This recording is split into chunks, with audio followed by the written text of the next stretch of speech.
Only in aloneness can you have relationships that are not exploitative. Otherwise, it doesn't matter what name, what color you give to your relationship will be definitely one of exploitation. Have you ever looked at your relationships closely? Do you ever want the other? No. You just want to exploit the other. The proof of that is that which you want through the other, if it is not obtained, you start disliking the other. You never want the other. You always want something through the other. That is, you want to exploit the other. Ask yourself. You may say that you are in love. You may claim that you have ever loved somebody.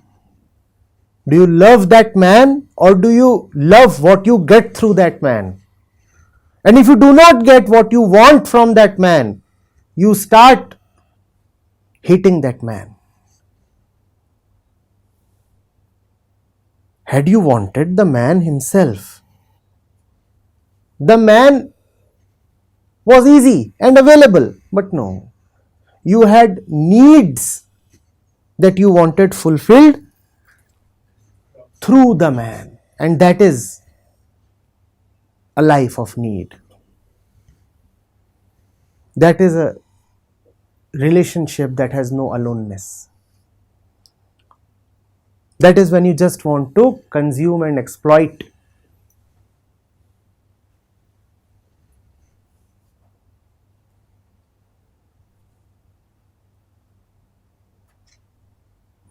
And get your fingers into the other's flesh.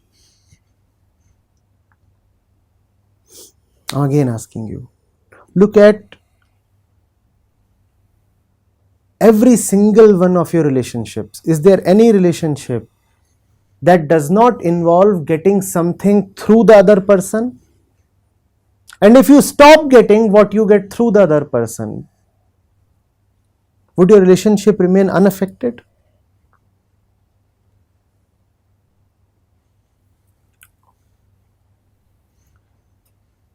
Only in aloneness can you have a relationship that can be unconditional, a relationship that does not want something from the other, and therefore the relationship is stable, unintrusive.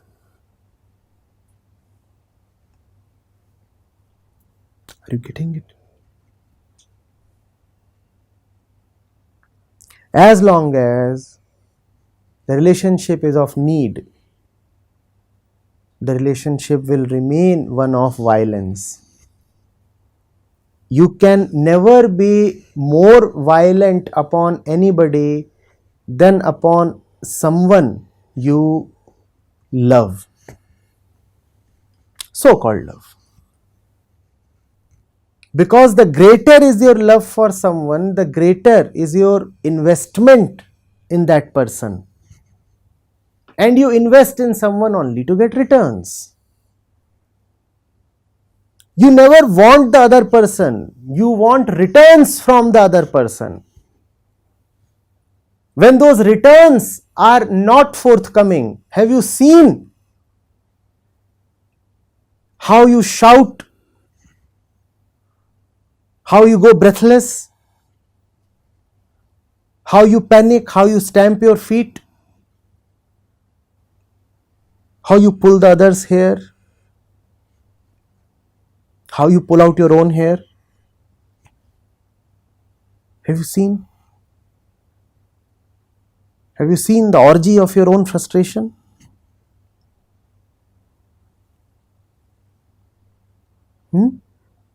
Where does that frustration come from? That frustration comes really from an absence of love. That frustration really comes from an absence of aloneness.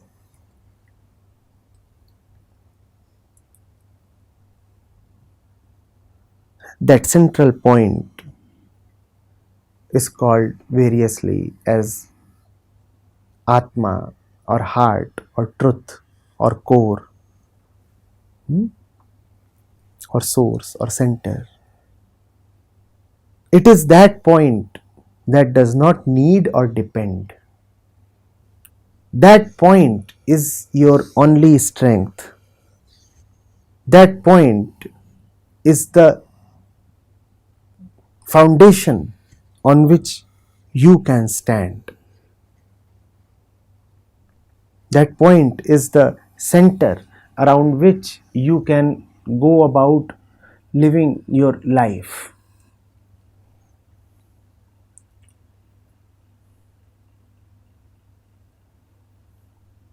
Are you getting it? If you live your life about that point of aloneness,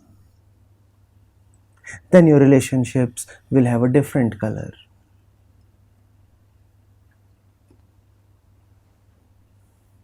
Then you will really be free. Then you will not be a slave. Then you would neither be exploited nor would you exploit.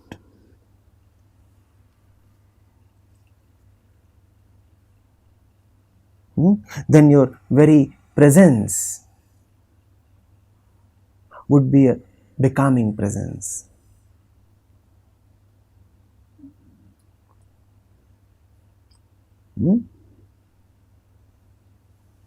The question is, if one is really alone, will he ever need any kind of relationship?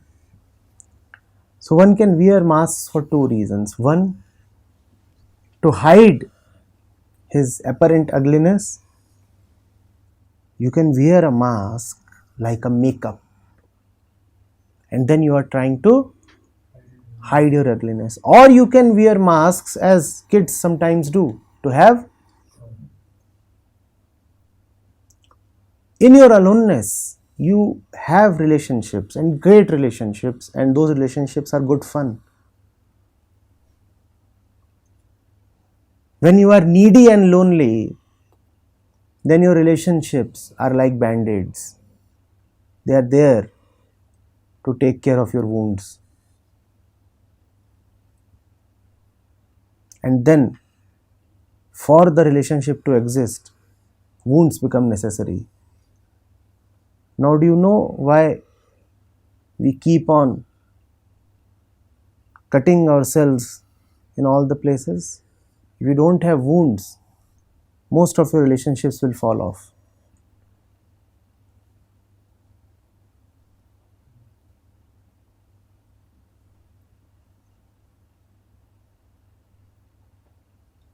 Of course, unless band-aid too becomes some kind of a dressing accessory, it's possible. A kind of tattoo or something.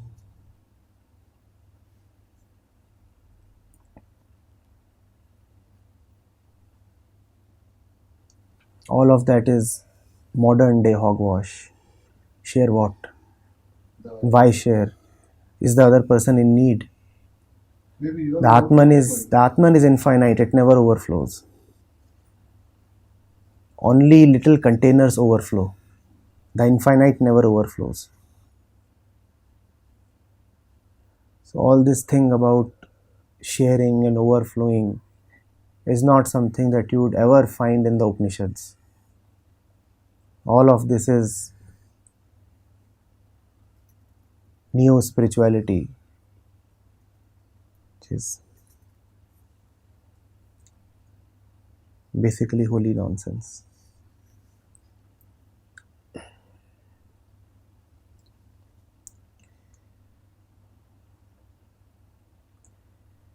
Have you ever shared without need? Please. Even sharing can be a need. It is like gossip. You are itching to share. What else is gossip? What else is gossip? Please tell me. Frantically you are trying somebody's number because you want to share something. Don't you see it's such a great need, this sharing?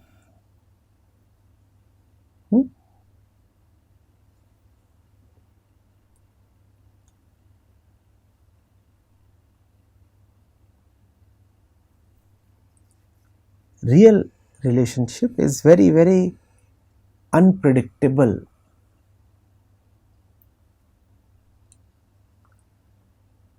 One shares there, one does not share there, and all of that happens in new, unique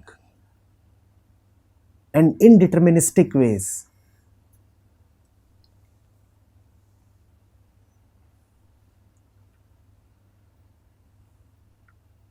Getting it? What is certain is you do not need to share. Even without sharing, you would be okay.